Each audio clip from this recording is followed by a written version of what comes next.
Good morning, everyone. Thank you, Tushar, for this introduction. Can you hear me? Yeah, Okay. you're audible. Okay. So I'm Manish Kulkarni. I work as Senior Scientific Officer at the Center for Nanosciences and Advanced Imaging Center at IIT Kanpur. I'm thankful to the organizers for arranging this webinar and giving me chance to interact with the faculty. In this talk, I will briefly introduce the audience to the basics of some of the tools that are used in nanomaterial fabrication and their characterization. Then I will present an overview of few different case studies on biomimicking that we have done at Center for Nanosciences at IIT Kanpur. And we'll try to understand some of the science behind these structures. So before that, let me briefly introduce a little bit about our centers. There are two centers at IIT Kanpur. One is Center for Nanosciences and the other one is Advanced Imaging Center. These are state-of-the-art facilities which are primarily focused on nanoscience and nanotechnology. We have major facilities at nanoscience that includes class 10,000 clean rooms. We have several fabrication resources that I will show you briefly, such as lithography, nano imprint lithography, etc. And then we have several characterization tools like FESM, XRD, Raman, etc. And at the Advanced Imaging Center, this is primarily for transmission electron microscopy and electron microscopy. So we have two transmission electron microscope. One is high resolution transmission electron microscope, and other is, let me just put a pointer. And other is a cryo-TEM that is primarily focused for biological sciences. So you can study cells and bacteria and other things, which are soft samples using this technology.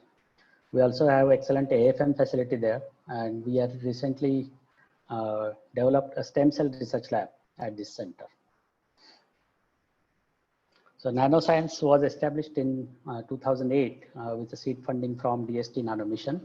It provides state-of-the-art facilities and resources for carrying out research and development activities in the area of nanoscience and technology.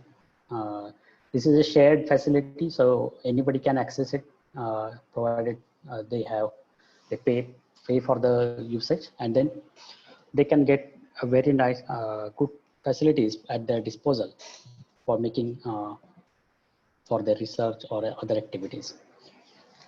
Major achievements of this center are we have almost every year we publish more than 100 direct publications in journals, almost more than 10 patents every year. We have a great technology startup, eSpin Nanotech, that is currently now making N95 masks as well to cope up with the COVID situation in the country. We have more than 20 PhD students, 30 MTech students that have passed out using these facilities directly or indirectly.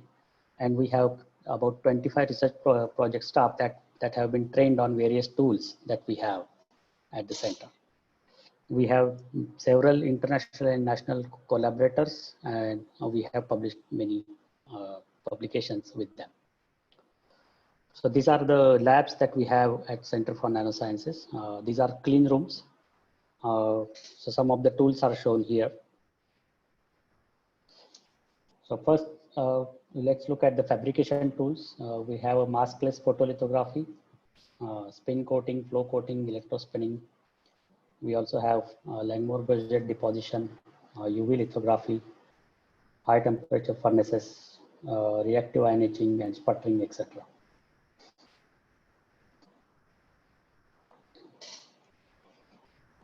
Then we have many characterization tools such as atomic force microscopy, near field scanning electron microscopy, imaging spectroscopic ellipsometry, profilometers, scanning electron microscope, X-ray diffraction, optical microscopes, contact angle gonimeter, reactive ion etching, E-beam and thermal evaporation, and RF sputtering, etc.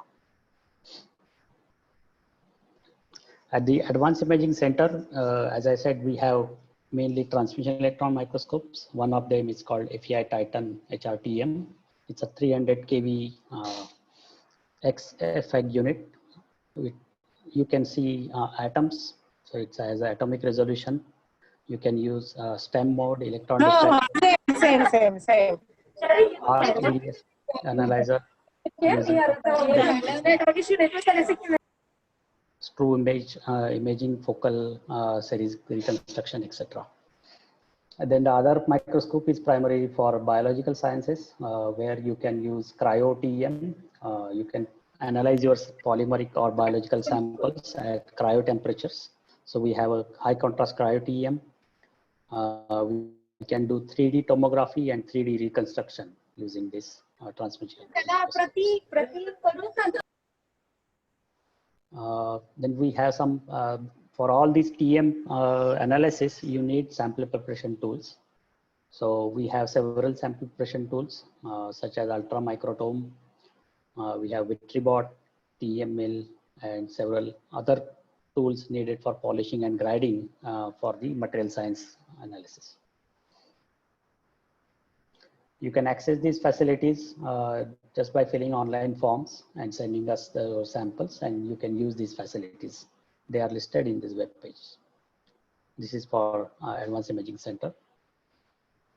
So let's start with the nano patterns and nanomaterials.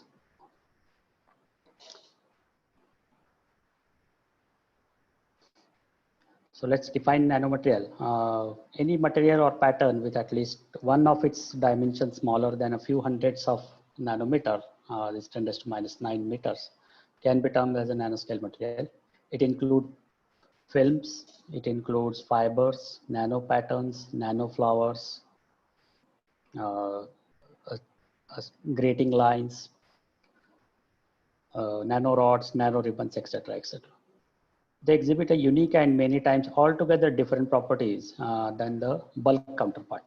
This is because surface to volume ratio and specific surface area, etc., for the molecules at the interface of these two phases are very different compared to the bulk. So the more number of atoms at the surface or interface, more active the material is. So it exhibits quite different properties than its bulk counterpart. So they are more, because they are at the surface, they are more energetic and more reactive.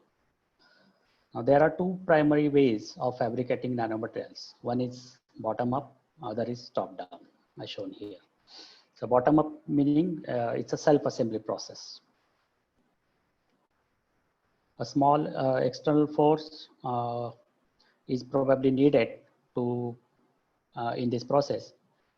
But intrinsic physiochemical forces like phase separation, surface tension, etc., are the major driving forces that make smaller units to club together. Therefore, it's not a very resource intensive process. Anybody can do it in even your kitchen. But the control is very less because it's a self-assembly. So it's also prone to many defects because even a small particle present in the solution or on the surface can alter your output altogether. It doesn't need any special equipment. So all these characters makes this process extremely cost effective and easy. But since it's an intrinsic process, control over long range order is very difficult and often leads to few defects in the materials. So very sensitive to contamination. And it's very unreliable in some cases. On the other hand, top-down approach, where you have you break bigger objects into smaller pieces. It's often based on some form of radiation, such as UV lithography, but it is very reliable. So you can use even micro machining to break the bigger object into smaller units. So you can use lithography or micro machine, etc. So this process is very reliable. It produces less defects, but due to need of special equipment or processes, the process is costly, and importantly, it can be used with only limited number of engineered materials, such as lithography. You need UV sensitive polymers. Whereas micromachining, you can use probably on less brittle materials such as metals, but you cannot use it for polymers or other kind of soft materials or biological samples, etc. So what is the importance of nanomaterials? Well, you know that currently we are heavily rely on various technologies like computers, GPS, mobile phones that have hundreds of different nanomaterials based components. Each, for example, each node size uh, has reduced many folds since its inception, and a footprint of the processor has reduced considerably. But the calculation ability of the CPU process has increased drastically. So from 1971, where the node size was 10 microns, we have achieved almost 5 nanometer node size in 2020. Similarly, mobile displays that we have currently, the display is getting sharper and better each year.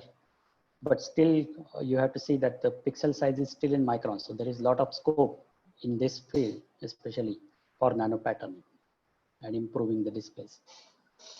Then major change that has happened in that has gone unnoticed probably mostly is in the storage media section, where in 1956 a 3.75 MB chip was weighing about 1 ton, and the storage per area was 2000 bits per inch square. Whereas in 2015, Toshiba came out with a 14 terabyte thumb drive that weighed only 62 grams, and it had 1.3 terabytes per inch square. So the memory capacity has increased many folds in this case. Of course, there are many different facets of life that have been made possible by our improved ability to understand and control various properties of nanomaterials. They are used in different avenues such as nanomedicine, lab on chip, point of care devices, sensors, etc., where nanomaterials are extremely useful. So it's not only just the mobile or computer technology, but many other aspects of life where we need nanotechnology and nano patterns. Of course, we are long way away as compared to nature. So we try to learn from nature. That is called biomimicry. So to learn the strategies from strategies found in nature and mimic them to solve various fabrication challenges. So I'm showing here a few examples that I found very recently that range from micro to macro. For example, this bullet train that is run in Japan. It's a super fast bullet train that runs at the speed of 200 kilometers per hour. However, when the first model was developed, there was a problem. Every time the bullet train passed through a tunnel, it created a sonic boom, and it created a lot of air pressure that created a lot of noise. So in order to reduce that noise, scientists studied designed this railway. He studied hummingbird's beak, and he thought, why don't replicate this beak structure in the for the engine of this train, and they found that the air pressure dropped considerably. So we can learn a lot of things from nature, such as this. This is another example where people are trying to develop a moist brick that will be used for humid conditions such as humid and hot conditions such as in India, where it mimics the hydrophilic hairs and microstructures on the surface of a Texas horned lizard. So this lizard has a special capacity. Since it lives in a desert, what it does is any droplet that forms on its skin, the capillary action makes that droplet, takes the droplet towards its tongue, and then it drinks it. So it's a very useful technique for its survival in hot and desert conditions. So people are trying to mimic those hairy and capillary structures for development of a new concrete brick. That brick will store humidity from air, and then in the night, and then in the daytime, when the temperature increases, it will start to evaporate, and then it will cool down the structure. So this is kind of natural AC. This is another example that people are trying to mimic the coral and rock formation in the sea on concrete. So people are trying to develop a concrete, they are calling it eco concrete. So which replicates the rock formation, rocky reefs and tide pools, mangrove roots, etc. So those structures are mimicked on the surface of the concrete. And because of this structure, it allows growth of marine life, such as the corals on the top of it. So it's kind of helping the loss of coral in a way. This is another example which aims to capture plastic pollution in rivers before it flows to ocean. And this structure mimics the way the organism such as manta ray has developed to eat its prey. So what it does is it has these bone kind of structures that allows the water to pass through, but it captures its prey such as fish and crabs, then it eats it. So people are trying to mimic those structures and make the rivers pollution free.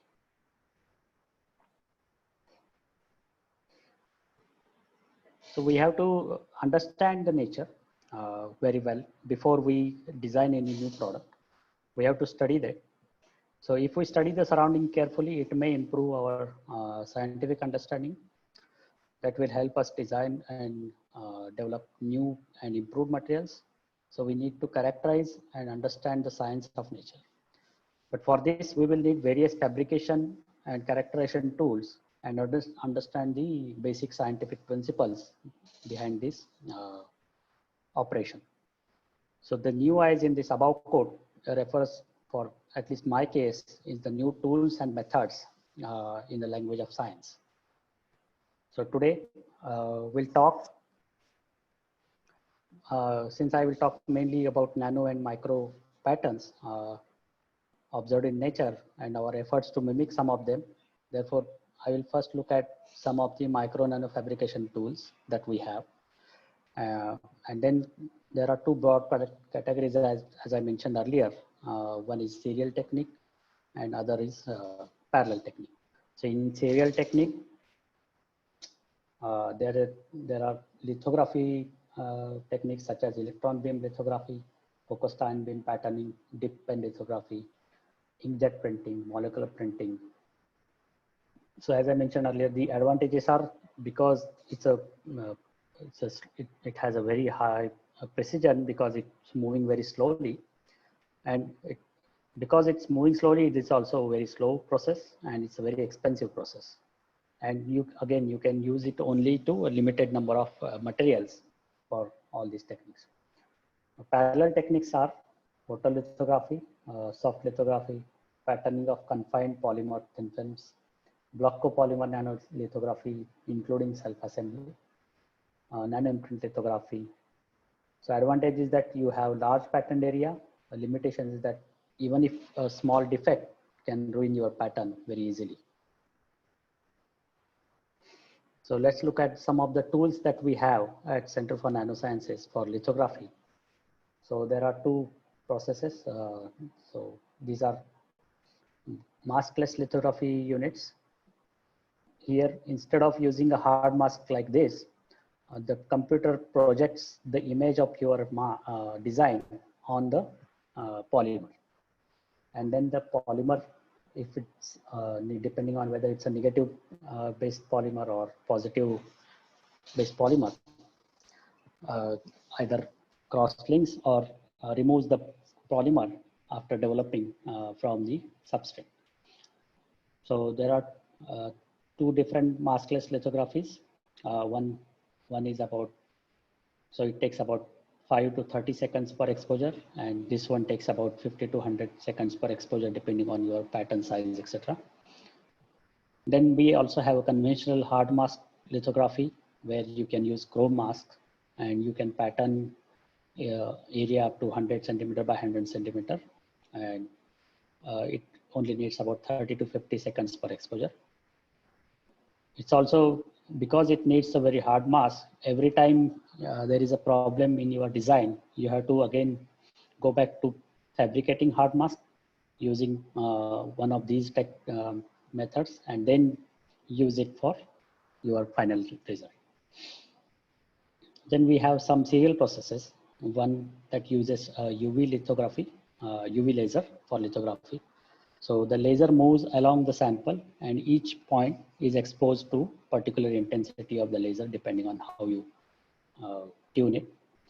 And we also have E-beam lithography, where instead of UV radiation, we are using electron beam to expose the polymer. So polymers such as polymethyl methacrylate can be easily patterned using E-beam lithography.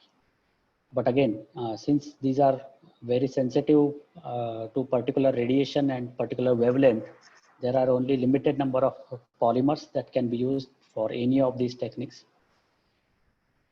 But it will give you high resolution, high precision, but it's very slow. So another aspect of maskless lithography is that since we are using a digital mask from a computer and exposing it on your substrate, on your sample, we can control the intensity of the light that is passing through the mask, or the digital mask, on your sample. So for example, if I create an image something like this, where at the center there is a complete white light, and expose it to say SU8, a negative photoresist SU8, then what I expect is at the center I will get the maximum cross-linking, and then depending on the hue of this grayscale, there will be a gradual change in thickness because of the change in cross-linking in the SU8. So you can get layered structure like this. This can be also used to fabricate polymeric cantilevers such as shown here, or underground buried channels such as here, which are very useful for microfluidic applications. These are another example of polymeric cantilevers developed at Nanoscience. So you can make almost like any shape, and any polymer can be, any polymer meaning photoresist can be used to make these structures. So these are again another example of cantilever fabrication. Another technique that is quite often used for making IC chips is nanoimprint lithography. So once you make the hard masks using one of these techniques, it takes since it takes lot of time to do repetitive processes using these lithography. What people currently use is that they make a hard stamp, a master stamp using the conventional lithography, and then this stamp is imprinted on any other polymer that you want, that can be easily molten or which is sensitive to UV lithography. So a stamp is prepared first, preferably in silicon or such hard material.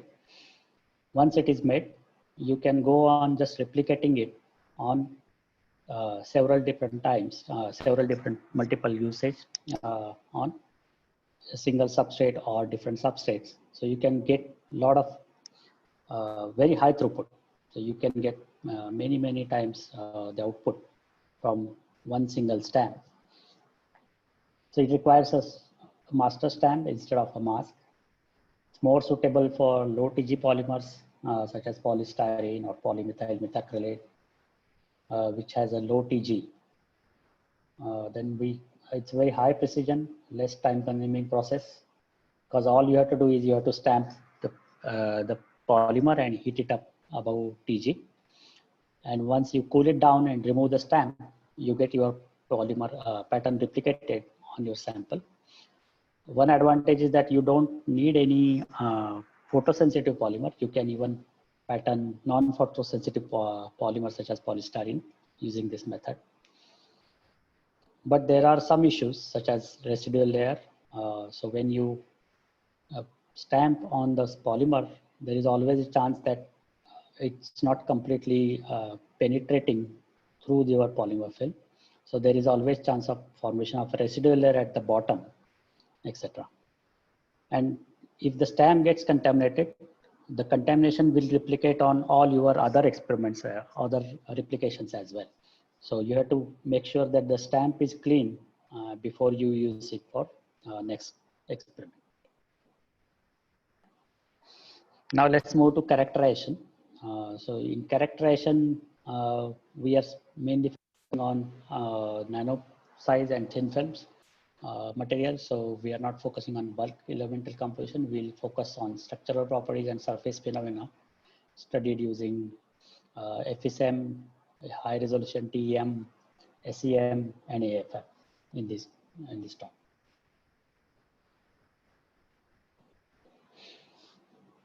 So first, this is just a brief introduction about electron optical microscopy.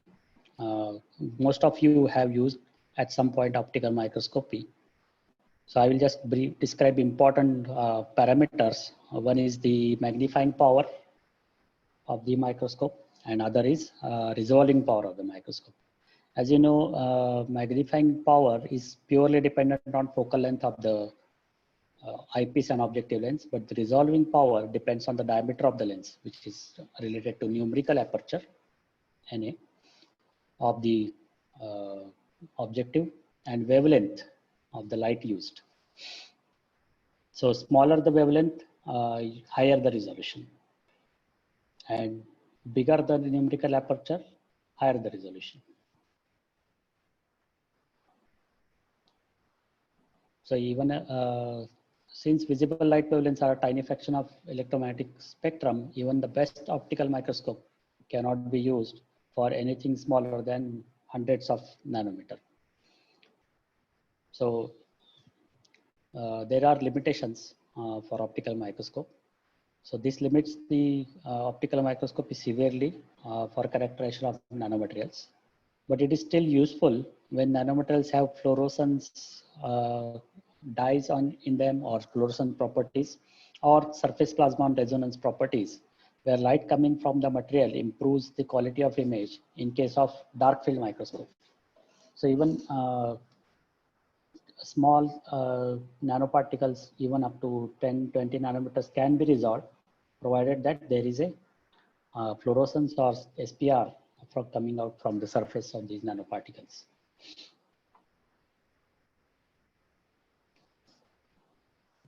So imaging is defined by resolution, magnification, and wavelength. Resolution is shown here, where this is the Rayleigh's criteria for resolution, where two close by objects are just enough resolved to be seen separately. So this is called resolution.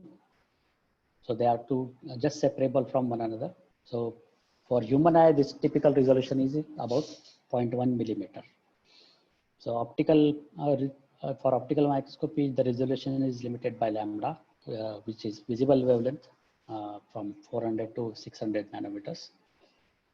Then there are X-rays and gamma rays, which have low wavelengths, but unfortunately high performance lenses necessary for using these rays are hard to fabricate. There are some lenses that are currently used in synchrotron, and these can be used to focus X-rays and resolve nanostructures in case of GSX or small angle X-ray scattering or Basing incidence X-ray scattering, etc. But our advancements in understanding of quantum mechanics has made it possible to use even ions such as electrons and other ions like helium as a source that have smaller associated wavelengths to build microscopes with better resolution and magnification. So we can see electrons have a resolution of about 50 picometers and depth of field of about 30 millimeters. They can be used to magnify magnification up to 10⁷. And then we need to just use electromagnetic or electrostatic lenses to control and focus these electrons. Whereas in optical case, we have to use optical lenses. The resolution is about 200 nanometer. And depth of field is also 0.5 millimeters. and magnification is limited to 2000 magnification. There are two types of electron microscopes. One is transmission electron microscope, where the electrons pass through the sample. And in case of scanning electron microscope, the electrons fall on the surface of the sample and the detector picks the signal, secondary electrons, auger electrons, and other backscattered electrons. And then you study the topography or elemental analysis of your sample. Since electrons has to pass through the sample for transmission electron microscopy, you need special tools to make the sample thin enough for the electron to go unscattered through the sample and fall on the screen. So here you have to make, you have to prepare your samples in specific way. Whereas for optical and SEM, you don't need too many sample preparation steps. So this is comparison of light microscope versus electron microscope, where ambient light source is light, whereas in electron we are using electrons for TM or SEM. We are using glass lenses, whereas here we are using electromagnetic lenses. Magnification is changed by moving the lens. In this case, magnification is altered by changing the current through the electromagnetic coil. We are using eyepiece or digital camera to view the sample, whereas we use fluorescent screen or digital camera for electron microscopy. And the other important factor is the vacuum. You have to have a vacuum to limit the scattering of electrons in the system, so that all the scattering only happens from your sample and not from any other ions or atoms present in the air. So all this electron microscopy needs to be carried out in vacuum as compared to optical microscope, where you don't need any special media, except maybe in some cases you use oil immersion microscopy. So you can use oil or some other media for a particular refractive index. Then another tool is scanning probe microscopy. It's called SPM. It's either scanning tunneling microscope or atomic force microscope. So it mechanically moves a probe in a raster scan on the specimen, and it scans the specimen line by line and records the probe surface interaction as a function of the position of the tip. Several instructions can be scanned simultaneously in this case, and the manner using these interactions to obtain an image. Resolution depends on the ability of piezoelectric actuators to execute the motions, and accuracy of atomic level or even better can be obtained using this method. Applications are surface roughness analysis, 3D imaging, or electrical tunneling. So you can map electrical conductivity of the sample using this method. So this is typically how it looks like. You have a laser shining on a cantilever. The back of the cantilever is typically coated using some metal so that it becomes shiny, and the laser reflects from the tip and it falls on a photodiode. So when the cantilever is at rest, it is not moving. But once it starts to scan the sample, depending on the topography of the sample or other forces acting on the tip starts to move. And as it moves, the laser starts to vibrate. And this photodiode monitors the vibrations of the laser and gives a feedback to the detector and constructs an image depending on those vibrations. So it's the same is shown here, where you can see that the sample has several different heights and the laser is scanning on the sample. And as it moves along the sample, it starts to get feedback, and then the piezoelectric actuator actuates and moves the tip and keeps it at a constant height. And the change in the topography is monitored and then it's plotted here. So from this, you can construct a virtual image of your sample, and then you get the information about your sample. So this can be used not only for topography, but this is a very versatile tool because it's atomic. It can detect even very small forces such as van der Waals forces, weak forces such as van der Waals forces. It can be used to characterize many aspects of samples such as geometry or sample feature, surface roughness, fractal analysis, phase imaging, whether your sample has some soft and hard portions. You can also do nanomechanical measurements, nanoscale electrical characterization, nanoscale magnetic characterization, nanoscale piezoelectric characterization, and so on. So you can use it virtually to scan any type of sample. It doesn't need any specific sample preparation method. So, and it's not only gives you not only the surface phenomena, but sometimes even the surface phenomena can be characterized using atomic force microscope. So I'll skip this part. So as I said, this is just an example that we use where we have used atomic force microscope to analyze various different kinds of samples. So for example, here a combination of polymer was mixed with a hard silica particle in the sample, and we tried to image those samples using atomic force microscopy. If you see the topography image, you can hardly distinguish the polymer from the hard silica particles. But as soon as you look at the phase image, you can clearly see the lighter section here. This corresponds to the polymer chain in this case, and the black portion corresponds to the hard silica particles.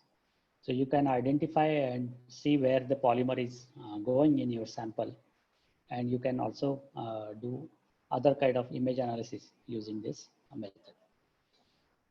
This is another example where we actually scanned the live cell image under liquid, and also we did force measurements on those cells to actually characterize the cell wall mechanical properties using atomic force microscope.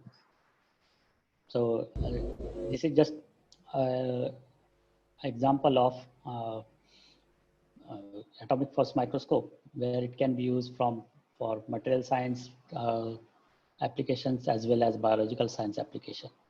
This is another example that Tushar was using here, where he used the atomic force microscope to nanomechanical analysis of his sample, and he could show very nicely where particular polymer is distributed in his composite system. This is another example of atomic force microscopy where the surface potential is mapped of the sample. So the sample was a nanofiber based polymer, peptide based polymer nanofibers, and these nanofibers had different capacitive properties as compared to the background, and you could easily map those using the atomic force microscopy at nanoscale. So you can see it's a very versatile equipment that can be used for a lot of nano characterization of your samples. Then there is also subsurface or internal microstructure analysis. As I said, X-rays can be used. So there are dedicated beamlines for Indian users that if you are interested, you can use, go to this website. You can submit your proposals and access these facilities for free of cost. But you have to write a nice proposal for this, and you should know why you are going there, what you want to study. You can use these X-rays such as from synchrotron at Germany and as well as in Japan for your analyzing your samples. What can be done? You can do transient changes. If there are transient changes in your sample, you can analyze them. If you have specific subsurface features, you can analyze using X-rays. You can also do localized versus general structure differentiation using these beams. And you can also do liquid samples in this case. So you should try to explore these other characterization methods that we have dedicated for our Indian users.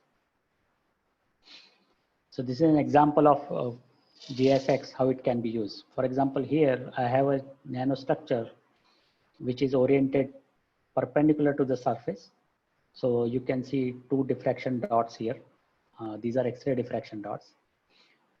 But when the same structure was oriented parallel to the substrate, now you don't see those diffraction dots. So you see now they are, since it is scattering in vertical direction, so those spots will be somewhere here. So this is another method that can be used for subsurface analysis of subsurface features, and even non-deuterated polymers can be analyzed using these X-rays. Another method for characterization is micro-Raman and confocal microscopy that we have. So this is a high resolution AFM as well as a Raman probe that is connected to the system. So you can simultaneously do scanning of your sample and also do Raman analysis of your sample and see the chemical composition of your sample as well as physical composition of your sample. So now let's come to the biomimetics, that some of the work that we have done at Center for Nanosciences. So as you know, lotus leaf repels water. It doesn't allow water to spread on its leaf. Instead, the water forms bead-like structures. So we have developed a method to mimic those microstructures on a silica film. And I will tell you about those structures in a bit. The other method that you see in nature is that there are peacock spiders, which has a very nice structural colors on its back, similar to the peacock feather. So both these cases, there are tiny nanostructures that are responsible for the structural colors of these species. In case of peacock spider, there are tiny grating-like lines. These are in nanometer scale that are responsible for giving it these structural colors. In case of peacock feather, there are photonic crystals embedded in the feather, and you can see that even by changing the crystal geometry a tiny bit from 150 nanometer to 185 nanometer, you get completely different colors on these feathers. So these are not dyes, these are not pigments. These are just changing of nano patterns that is causing the colors, the radiate colors of the peacock feathers that are responsible. So we try to mimic those structures, and you can see that similar structures can be obtained on polymers, different polymers, and even on, in this case, what I'm showing is a gel. So this is a resorcinol formulated gel. So we'll discuss about this. And the third case that I'm going to study is a moth eye microstructure. So moth eye is a special eye. It's not a single lens eye, but it has multiple lenses. So it's called micro lens array. So we developed a technique to mimic those kind of micro lens arrays at Center for Nanoscience, and we'll discuss about that. So first we'll discuss about the lotus leaf. So lotus leaf, as most of you know, has a wax kind of structure on its top. So that makes it hydrophobic, but that's not enough. There is also a particular structure on the surface that gives it the super hydrophobicity. So why lotus leaf actually is superhydrophobic because it grows usually in mud. So it's very easy to get dirty in those cases. Once it gets dirty, there will be less photosynthesis on the leaf. So the plant will eventually die. So it's not a good thing for the plant. So nature has developed an ingenious way to keep it super clean, even in muddy situations. So what happens is that once the raindrops or dewdrops form on the leaf surface, the drops will roll off once they become enough heavy. So while rolling off, they also take away the tiny dust particles along with them. So that makes the leaf clean. That is why you always see the lotus leaf is always clean. So it's called self-cleaning.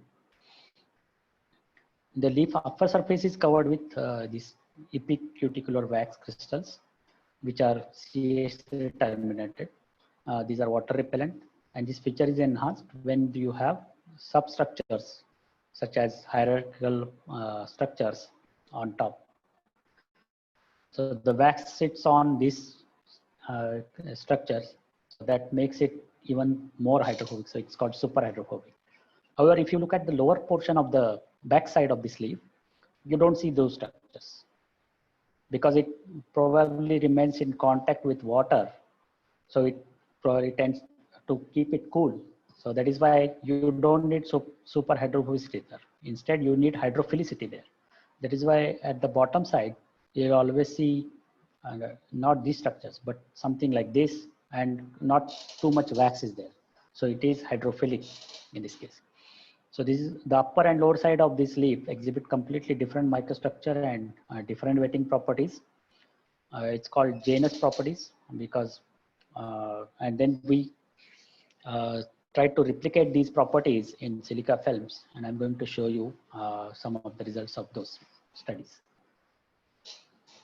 So we call them genus silica films from the genus particles that were developed earlier by Lee et al., where these two particles, these were gold nanoparticles, I believe, and they had two different surfaces. One, the red surface was hydrophilic, and the yellow golden surface was hydrophilic, and they tend to assemble at the interface of the oil and water. So they developed these nanoparticles. So, however, there are no reports of fabrication of Janus films. So this was the first time we made a film that exhibits Janus properties. So if you see here, this is a hydrophobic, typical hydrophobic meniscus where the water doesn't wet the film, so it's pushed down. This is called positive meniscus. When the water wets the film, it's called negative meniscus. It's hydrophilic, so it forms a negative meniscus. So you can see at the interface, you see two different properties. So it's called Janus film. So there is asymmetric wetting properties at the two interfaces. So one type, the hydrophobic side exhibits the water contact angle of 150 degrees, whereas the back side, it exhibits hydrophilicity, where the contact angle is merely 60 to 80 degrees. So this is very similar to the lotus leaf structure. So this is the silica film preparation method. So we formed these silica films were formed in situ at the interface of heptane and water. So heptane we called as oil phase because it's oily, and this is water. So we add some silica source, which is a specially chosen silica source. It's called methyl trimethoxysilane. It has two CH3, one CH3 group attached to every silica atom in this case. So once the MTMS comes in contact with the water and in presence of a catalyst, it undergoes hydrolysis and condensation reaction that leads to formation of the chains. So the chains start to form at the interface of the water and oil, and then the film starts to grow. But because it is at the interface of oil and water, the CH3 group tries to orient themselves away from water. So the CH3 groups tends to grow towards the oil phase. And for each silica, silicon atom, there is one CH3 group that protects it from water. That is why you see such excellent hydrophobic properties for these films. So this is what happens. So instead of orienting towards the water, the CH3 groups orient themselves away from water. So the top surface become hydrophobic, whereas the bottom surface remains hydrophilic, that remains in contact with the water. Also, because the top surface, there are a lot of CH3 groups, which are terminal groups. So the surface becomes naturally very rough at the top as compared to bottom. And because of the CH3 groups covering on the all over the chains, the surface becomes hydrophobic.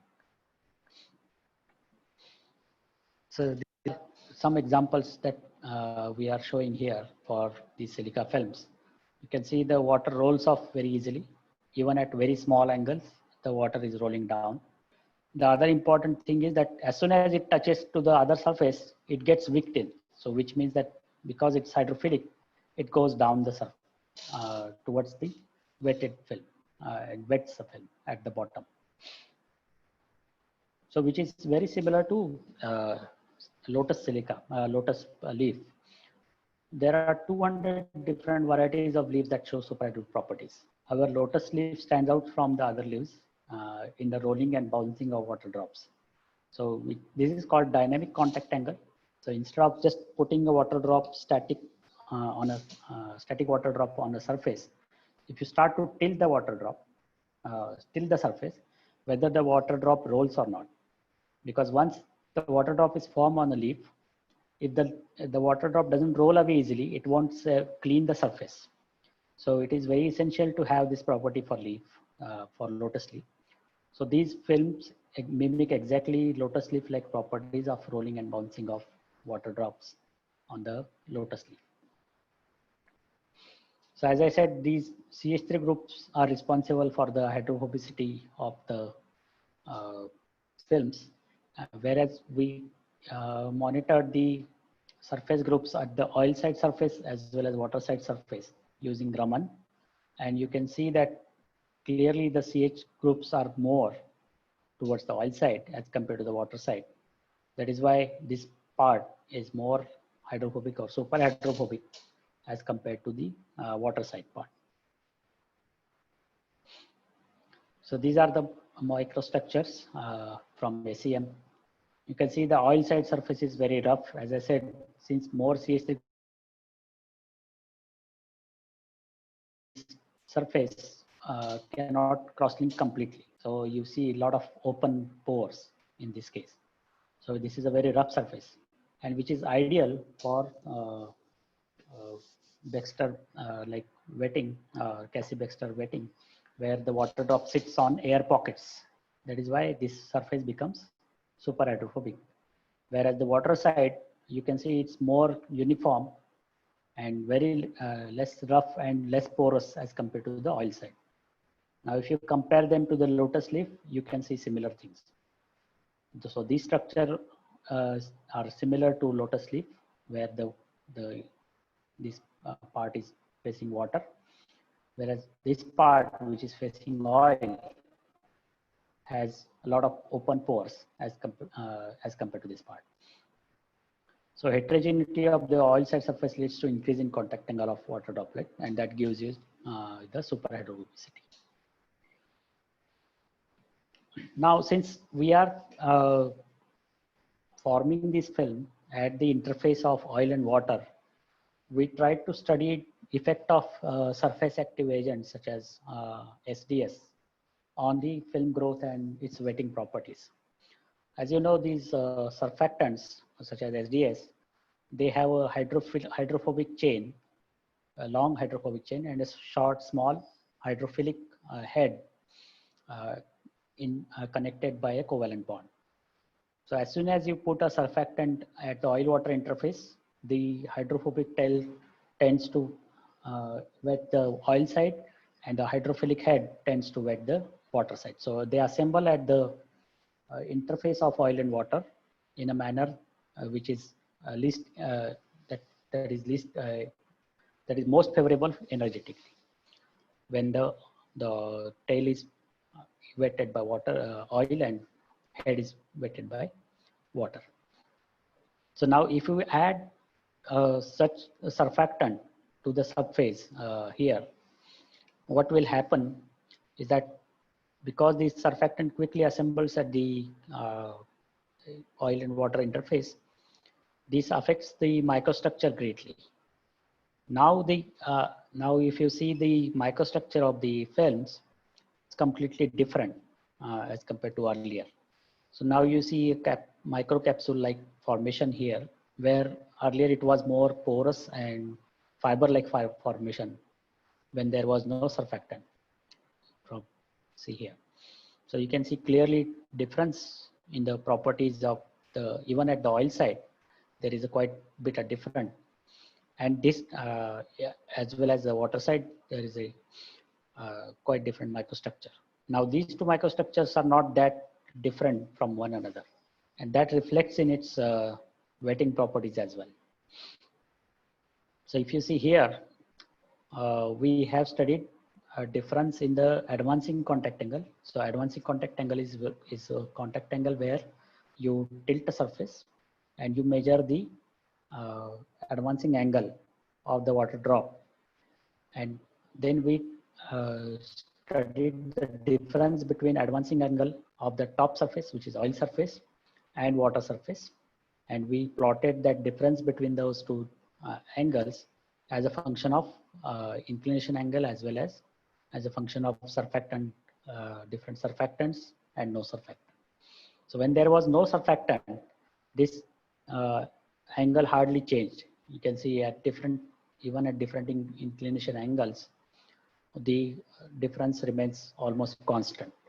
Whereas as soon as you add a little bit of SDS or CTAP, you can see the change in different advancing angle goes down drastically.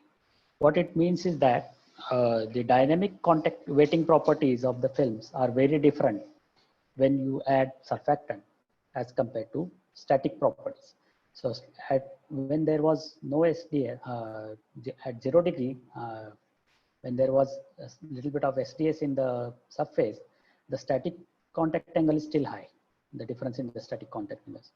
But as soon as you start to see the rolling angles, you see the difference goes down drastically, which means that the surface is more prone to wetting.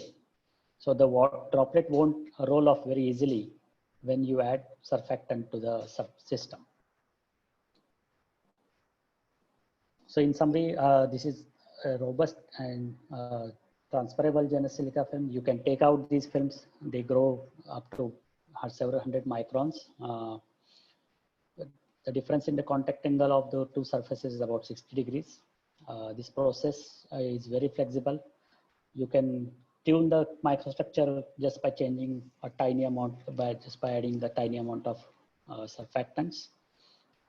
And then microstructure properties greatly affect the wetting properties and also static and dynamic wetting properties of the surfaces.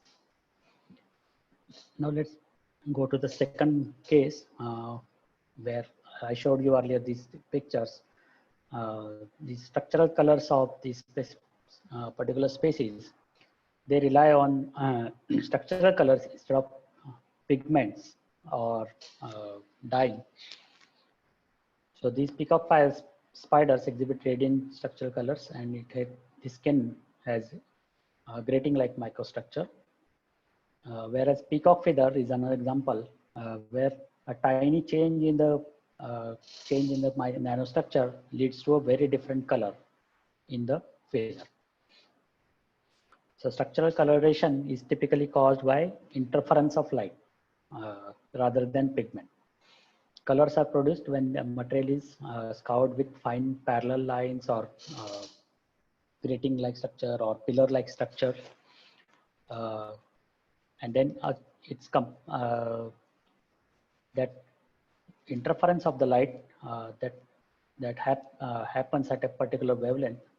If this structures also have the similar kind of wavelengths, then the interference occurs, and those that leads to coloration, structural coloration in the substrate or in the sample. So these structures have to be of the order of same scale as that of the radiation wavelength. So you can see these, we have been able to mimic those structural colors in some of these examples. This is a resource formaldehyde based carbon MEM. And this is an example where this is a PDMS film where we transferred some grating like patterns. And then this also showed you the structural colors. So this resorcinol formaldehyde is another gel, sol gel process where the resorcinol and formaldehyde undergo addition and condensation reactions, and then they form longer chains and eventually form a gel, so in presence of catalyst. So to make, to pattern them and give them structural colors, we use a typical, very inexpensive method. We use a typical CD. This CD or DVD can be cut into two halves. It's primarily formed of a aluminum foil on the top and polycarbonate bottom. So this polycarbonate, the aluminum foil can be separated from the polycarbonate bottom, and then you get a very nice, very clean surface, which is patterned and it exhibits structural colors like peacock. So these tracks have a typical width of 750 nanometers and the periodicity of 1.5 microns. The height of these pillars is about 130 nanometers. Whereas in DVD, it's even smaller. In DVD, the width is only 400 nanometers for each grating, and the periodicity is about 800 to 900 nanometers, and the height is about 70 nanometers. So this is a process to separate them. So we separated the aluminum foil from the CD and then used as a master stamp to imprint on the gel or polymer that we were studying to transfer the structural colors on the sample. So it's a very easy process. We also use conventional lithography that I told you earlier about. So to make some other patterns such as pillars and grades, etc. And then once those stamps were made, we used a polydimethylsiloxane PDMS stamp to fabricate the master stamp. So from this stamp, we cross-link the PDMS on top, and since PDMS is very flexible, it can be, once it is cross-linked, it can be peeled off and used to pattern these polymers or gels many times. So it's a very easy process. So this is called soft lithography. So this is a replica molding. So what happens is that because the initially all the chemicals are in solvent phase, so they are mobile. So you can just float the polymer, the PDMS stamp on the top surface of this sole, and then it starts to cross-link. Once it cross-links, the patterns are fixed on the surface. So once the gelation occurs, you can remove the stamp as shown here, and you can get similar structural colors as that of a CD on the surface of the gel. Now, another advantage of this gel system is that once you dry the gel, since this gel has a lot of solvent, either water or alcohol or some other solvent that is used, the gel undergoes shrinkage. Now, this is an easy method to miniaturize a pattern. So let's say you start from 1.5 micron CD pattern, and then you transfer the pattern on the gel. Once the gel is formed, you remove the pattern and then you dry the gel. Now because of 50 or 60% water in the gel that evaporates slowly, you can almost get a half periodicity pattern just by drying the gel. So this is an excellent method to miniaturize a pattern. So if you don't have a stamp of 750 nanometer, you can start from a 1.5 micron periodicity stamp and then shrink it to 750 nanometer just by transferring it on gel and drying it. So this gel still retains the integrity. So there are some structural colors can be seen because now the pattern size has decreased. The coloration is not that strong enough as compared to here. But as you can see from the AFM, there is the grating-like structures are very much there. So they are preserved. Now you can do this process multiple times. So I can do, so for example, here, this is a wet gel where the initial pattern was 20 micron line. This is a second generation dried pattern. So from 20 micron, you get 10 micron line. Now you can go to third generation where you again do the same process. You use the dried gel as your stamp, as your master. Use the PDMS and cast it on the gel. And then once the PDMS is cross-linked, use that PDMS to pattern the next set of gel. So once you do this method 3 or 4 times, you can start from a 20 micron pattern and you can end up even with a 2 micron line. So this is a very inexpensive process to make sub-micron patterning over a very large area. Otherwise, it takes a lot of resources to make 2 micron lines. Even with the most advanced lithography and other equipment, it's very difficult to get 2 micron line features over a large area. The other aspect is the tunability of the gels. Because it's a chemistry, wet gel chemistry, you can tune the properties of the gel and the growth of the gel just by changing, let's say, catalyst. So at low catalyst concentration, as you can see, the gel particles are growing unevenly. Whereas by changing the catalyst concentration, we can make them conform to the patterns very easily and very effectively.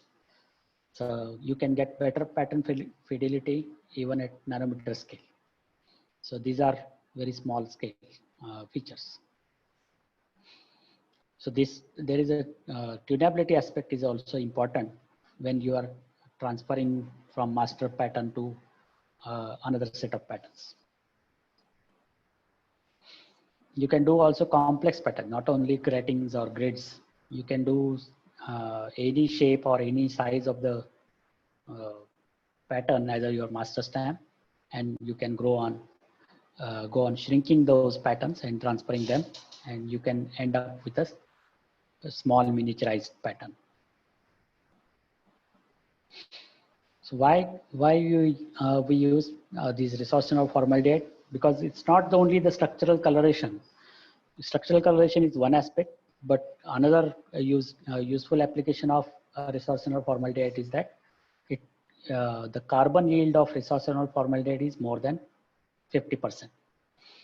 It's a very cheap source for carbon as compared to graphite or any other carbonous material that is available, like pan or tar pitch. And the control is excellent. So as I showed you earlier, because of the catalyst concentration, I can control the polymerization very easily for phenol formaldehyde. So we try to explore its use for carbon patterning. So why phenol formaldehyde and carbon patterning? Because carbon is a very notorious substance. Either side, it can be as hard as the diamond or as soft as a graphite, but it's very difficult to micro machine. So if you want to make small patterns in carbon, it's very difficult. But since we are using a wet process and starting from a bottom up process, so it's very easy to make micro patterns or nano patterns in carbon. So this is one example where we started with a wet gel. We transport patterns of 40 micron and 122 microns on the carbon gel, the resource forwarded gel. Then 3 cycles of gel drying and restamping. And then after pyrolysis, from here to here, there is another shrinkage. So you start with a 40 micron stamp, and then you end up with 3 micron kind of features, which is excellent. It's 10-fold decrease in the pattern size. Similarly here, you start with 120 micron patterns, and you end up with about 10 to 8 micron patterns just by drying and pyrolyzing the samples. And you see the pattern integrity is excellent. So these are, you used Raman spectroscopy to see what kind of carbon it is. So we are getting mostly amorphous carbon from the resource formatted gels. Now this technique not only can be used for making patterns on the surface, but we also can do different shapes and sizes of this resource formaldehyde and make it into carbonous material, such as particles or nanoflowers or nanofibers, and then these or even make grid-like patterns and grow cells on them. So all these different microstructures can be used for different applications. So one application of carbon, of course, is in case of lithium-ion batteries. So in lithium-ion batteries, typically the electrode is of carbon material. So the carbon, this carbon material, if it is patterned, then it has a higher surface area. So higher surface area means higher interaction and higher energy density and specific energy for these batteries. So it's very useful to have patterned carbon electrode for such batteries. Now, since we can grow even in the shape of flower, carbon-like flower for the using the gels, resource formatted gels, we can envisage one day we can combine the nano structured pillars with these flower kind of structures on top of them, and then this will have a very high throughput for battery electrodes, because there is a lot of surface area, carbon surface area available for the lithium ions to intercalate, and that will increase the energy density tremendously. So again, this flower, it mimics the tree or grass branching. So see, we are still following the here.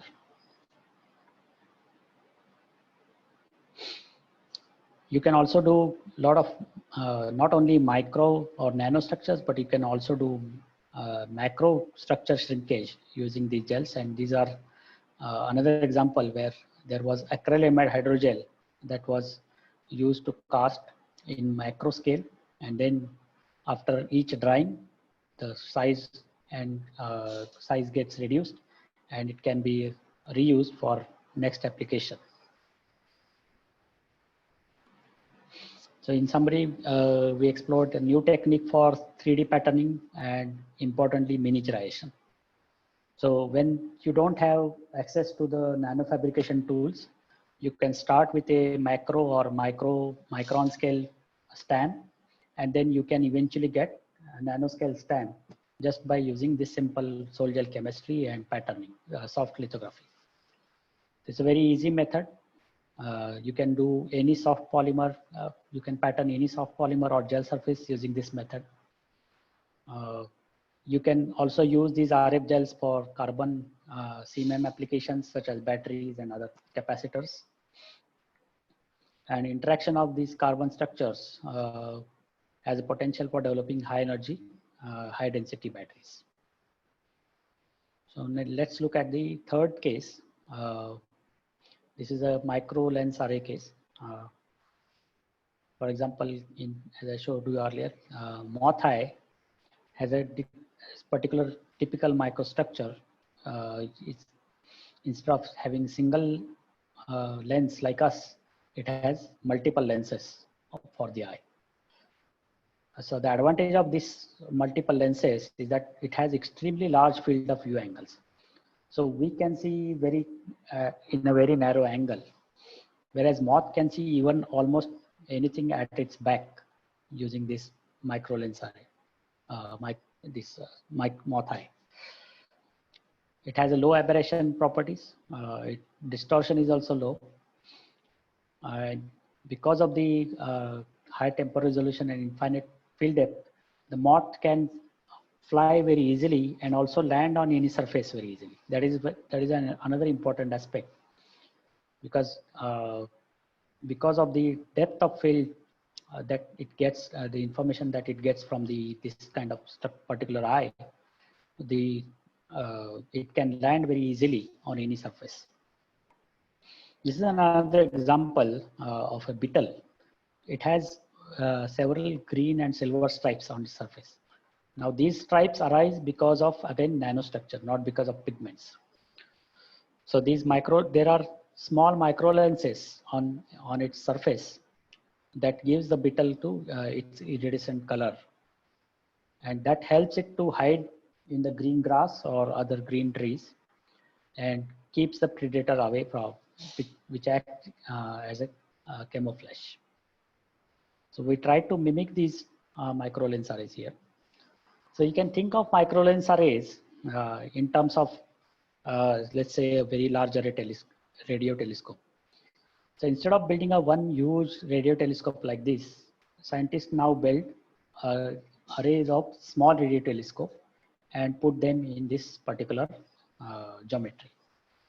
So similarly, instead of making a huge bulky glass lens with a very high curvature, you can use a lot of small micro lenses and cover almost the same area. Also, as I told you earlier, that it has better aberration-free imaging properties as well as depth of field properties. So you get better lensing using micro lens arrays. And there are few examples right now in the market. For example, this Pelican camera, instead of using a single lens like our current cameras, it uses micro lens arrays in the camera. Now these micro lens arrays, each micro lens array is focuses on individual sensor inside the camera, and the software now integrates all the images from different lenses and combines it to form a single output. What is the advantage of this? Advantage is that you get a better depth of field using multi-lens arrays, micro lens arrays, instead of a single lens. So the pictures are sharper, and the depth of field is the focal depth is almost infinite in this case.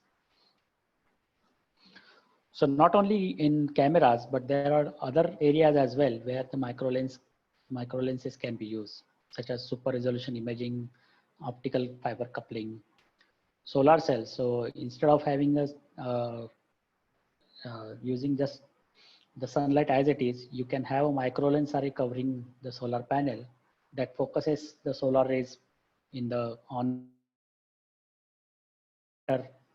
output in terms of efficiency. You can also make artificial compound eyes like moth using micro lens arrays.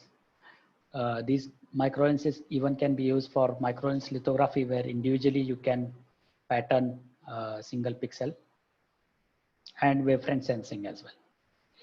So there are different areas where these micro lenses can be used. Now, as I told you earlier, we have used a special feature called dewetting. Dewetting means nothing but where the water drops is forming on the lotus surface. Instead of wetting the surface, the water drop dewets on the lotus surface. So similarly, if you coat a polymer film on energetically surface with active surface and heat it above its glass transition temperature or make it wet using a solvent, then the film, if the surface interaction is unfavorable, the film starts to leave the surface and coagulate and form tiny droplets like this. So initially the film starts to de-wet and forms small holes. These holes start to merge together, and once all these holes are merged, you get tiny droplets of polymers on the surface. This is called de-wetting. So we explored, so this is a self-assembly process. So we explored this de-wetting process and combined it with the lithography process to make micro lens arrays. So you can see each of the droplet has a lens-like structure. Now, only problem with de-wetting is that it gives you a random lensing, random small or big lenses, as well as the placement is also random. So that's why we use lithography to control their placement and control their size. And we combine a photosensitive polymer such as SUA. We did the all photolithography procedures. So pre-bake it, expose it to particular kind of mask, specially designed mask, then post-bake it, and then this process is called, this is a specially developed process in our lab. It's called wet under liquid de-wetting. So this here, if the polymer is not fully cross-linked, it undergoes de-wetting. So we made sure that while doing this lithography process, the polymer never cross-links fully.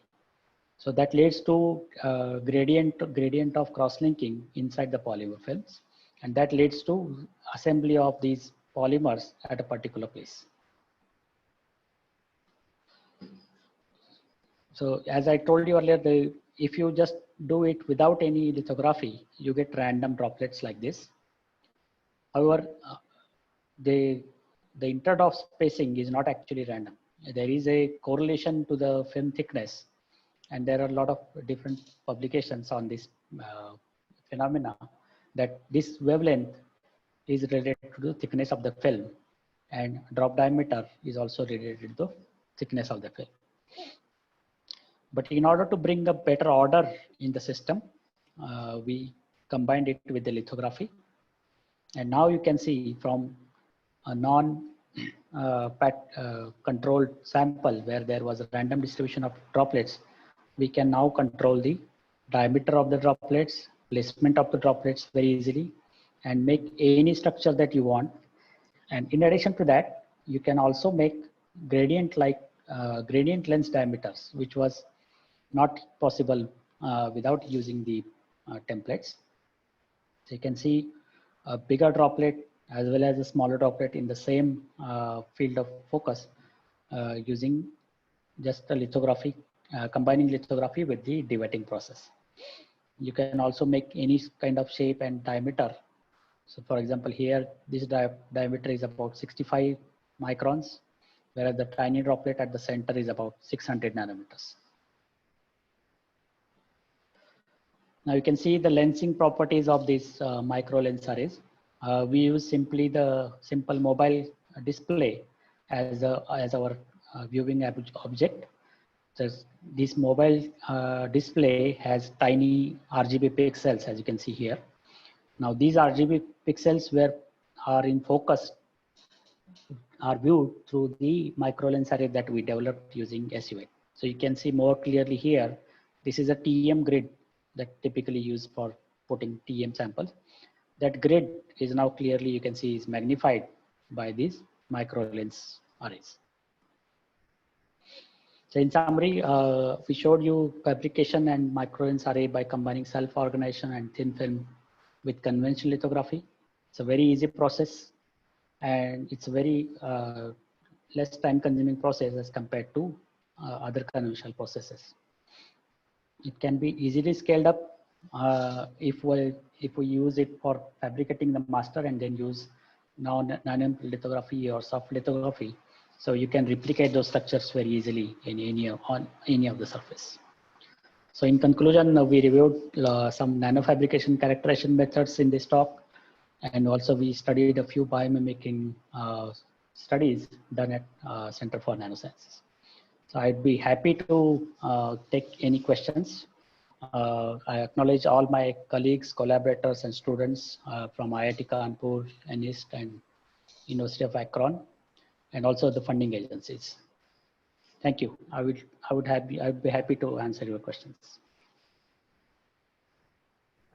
Thank you very much, sir, for a nice, informative talk. Basically, the thrust area of this faculty development.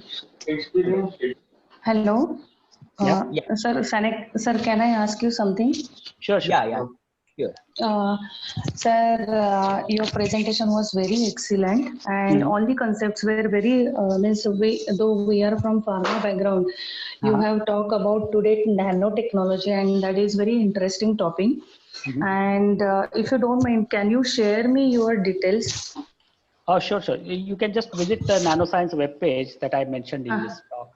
So you can get all my contact on there.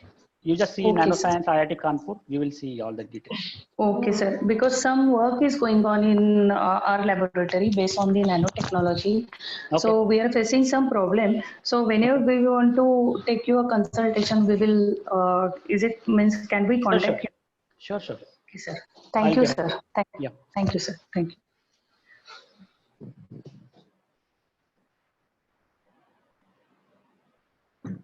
So, any other question?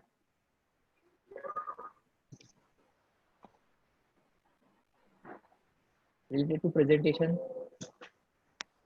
So basically, I would like to say that the first area of this faculty development program is biomimetics. That's why I just requested Dr. Kulkarni sir to please give one talk on the biomimetics, patterning, and characterization. So I'm happy that he has accepted our invitation and given a very nice talk, nice informative talk. So if there is any question, any other question?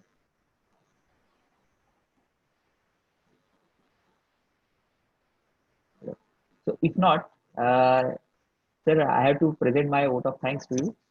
Okay. So yeah. On behalf of our university, Savitri Bainabai Chaudhary, North Maharashtra University, our institute, University Institute of Chemical Technology, and on my personal behalf, I'm expressing my sincere thanks to you for this nice presentation, sir. Thank you very much, sir. Thank you. Thank you, sir.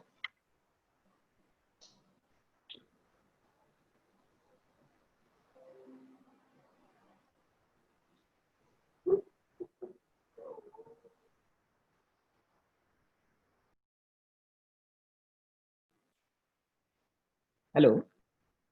So I think we will meet at again 1:30 for the next talk, and then we will have a taste, and we will culminate this session, our faculty development program in the evening session. Okay, so we'll meet at 1:30 sharp. Once again, thank you very much all.